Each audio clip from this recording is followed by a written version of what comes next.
40,000 years, people have been making three-dimensional art. In fact, it's probably older than that. All sculpture is about the transformation of material. One thing is manipulated, modified, and altered, and it becomes something else. Michelangelo, for example, this is David, took a massive block of marble, carefully drew and chiseled piece by piece from that single block of stone a 17-foot tall male figure, a representation of a figure from the Bible. Here's a woman in Colorado who 10 years ago, their name is Deborah Butterfield, took twigs and tree branches and wrapped them together with string to create beautiful grazing horses.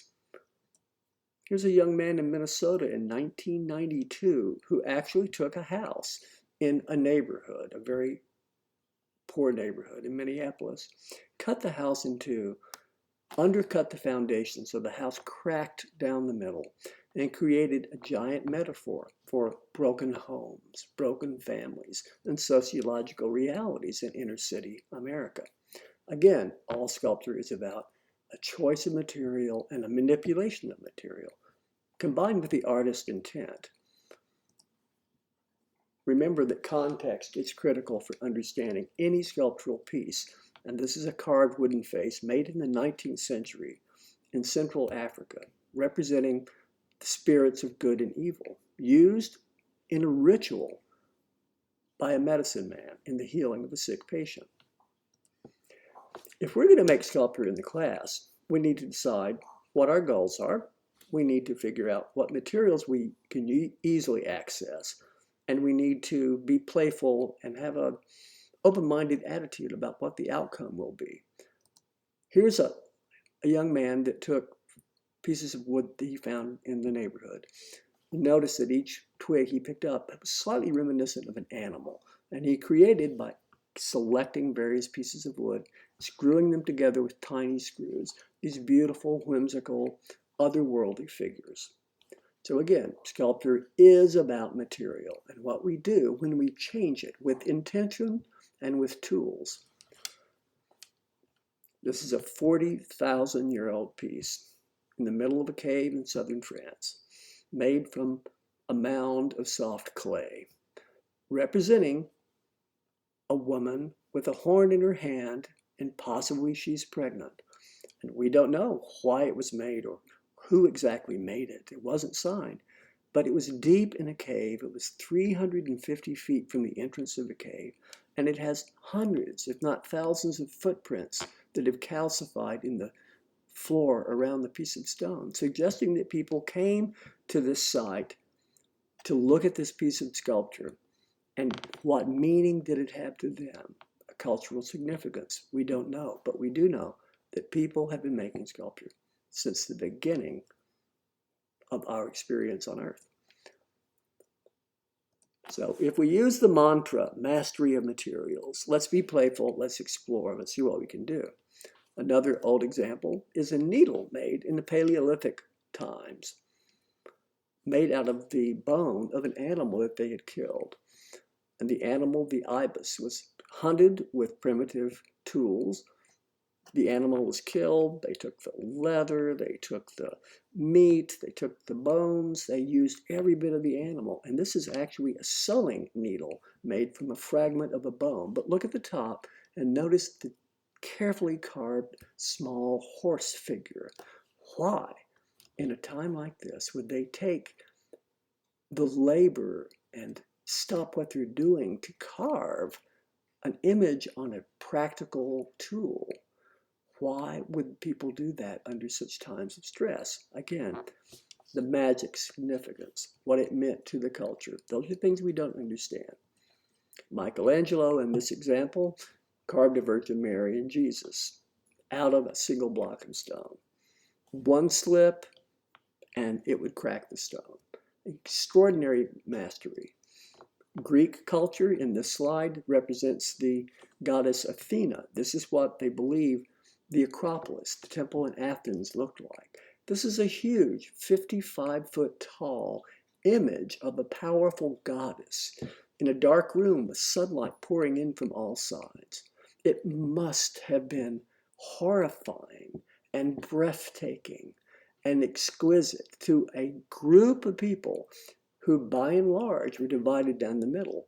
People that were educated and literate, and people that were not educated and illiterate. The temple of Athena. Athena was the goddess of the city of Athens. And in her likeness, or what they believed her likeness, they created this powerful, imposing, you might even argue, frightening image of Athena. In modern times, as things always do change, we have a 1966 piece, this piece of sculpture at the top, is a bunch of old cars, or actually they're Cadillacs, that these artists buried like they were diving or fell from earth, much like Stonehenge. This was done by a collective group of artists that traveled in a van, and they called themselves the Ant Farm. Over the years, you can see how kids in the neighborhood, high school students mostly, would go to this sculptural site outside of Amarillo, Texas, and coat it with graffiti. But looking back at the top image, why, in 1968, would a group of artists buy cars and bury them as if they'd been thrown from the gods in heaven into the earth? We can only imagine that it's, again, a story that expresses society, culture, mass production, sociology, economics. It's a deep, reflective subtext. Is it a mystery? No, because we know who did it. We know what they wrote about it. So once again, we're going to make sculptural objects. What can we do? Why would we want to do it? And how would people respond? The notion that artists use precious materials like Michelangelo's marble, no, that doesn't seem to hold true if we look at the buried Cadillacs. And here's an image of a young artist in England who goes to the coast of England when the tide is high and the ocean washes in all of these pieces of garbage from all over the world. And he collects them. He puts them in his duffel bag. He goes back to his studio. He sorts them according to color. And he makes these strange, enigmatic, partial figures. And here it is, literally. There he is on the ocean. He actually cast or scratched his shadow in the sand. And then he creates this standing figure next to the sack of parts. What could this be? What could this be about? Interesting, this was done 40 years ago. Now we're much more aware of how we're contaminating the ocean. So he was probably a pioneer, trying to make art that had social meaning, not just something that was interesting or beautiful. Here's an artist from Japan who, during a flood, his village was full of thousands of pieces of trees that had washed away. He and fellow artists in the village got together, took the pieces of twig, and made beautiful tsunami-like forms, magnificent and powerful. Here we have an image of a raven, a carrion bird, eating the body of a dead person, presumably. It's a crow that attacked or has witnessed the demise of somebody who's created out of an umbrella. It's a funny metaphor, and we all know if you're from a big city, there are hundreds, if not thousands of umbrellas which every week are destroyed by strong storms. So again, clever, interesting use of material, makes you wonder what the meaning is about, and also suggests that sculpture in the 21st century is much more than just an expression of a single idea, as much as it is a mirror of a society that has many, many layers of problems and benefits. And society is as complex as you could imagine, and art also is as complex as you can imagine.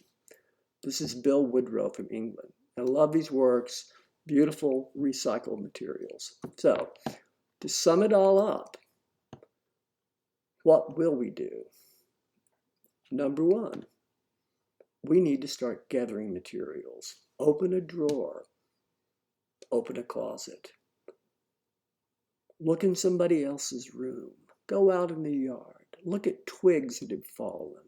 Look at trash that's in the trash can. Look at things in the neighborhood. Collect, paper and scissors and rubber bands and half-used buckets of paint and compact discs that nobody listens to anymore, and car keys and tweezers and plastic forks and fabric and paper and clothing that you're no longer wearing. Think of all of the things that you could use to fabricate and create a piece of sculpture. Specifically, we're going to try to do 3 things in class. Make 3 different types of 3D art. Now, wait a minute. Sculpture as opposed to 3D art. I'm going to suggest that we use 3D art because sculpture is kind of a front-loaded concept.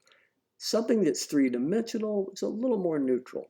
So let's try this. 3 things. Let's do figures, something that stands, something that reclines, something that's reminiscent of a human being, a gesture, body language, motion, movement. We'll find out later. We'll kind of dig into this notion of what the figure should be, but we know that it could be made out of anything we have available. After we do the figures, let's try to use paper and wood and maybe fabric and create something small and abstract and whimsical. Maybe if we have extra paint, we could paint it. And then the last thing is going to be, this is a little hard to say in a sentence, but it's really an arrangement of common objects that you may have in your household. You're going to put the objects together, not necessarily screwing and nailing and gluing, but you're going to put them in proximity. The this, the that, a shoe that you had as a little kid, and next to it, a hammer that's in your drawer, and next to that, a beautiful vase of flowers. And we're going to ask, how could you put in close proximity, touching on the shelf, for example, common place to put it, or in a drawer, or in a box would even be better. How could you take common objects, put them together in ways that made you think that the object now had a different or expanded or more rich symbolic meaning? So 3 things: figures, freestanding abstract sculpture, and recombines, which is a word we'll look into later. So what I'd like us to do before we start making sculpture, and you'll get an email shortly, let's start gathering materials and see what exactly do each of us have that we might be able to work with. And during the times that we're living in right now, we probably don't want to have to go to a grocery store or Lowe's, or we don't want to buy stuff. Let's just use what we have and see what we can do. So guys, let's do it. Let's go back to our ancestry. Let's make things, and then let's share our ideas and our images and our stories. Talk to you later. Be watching your email.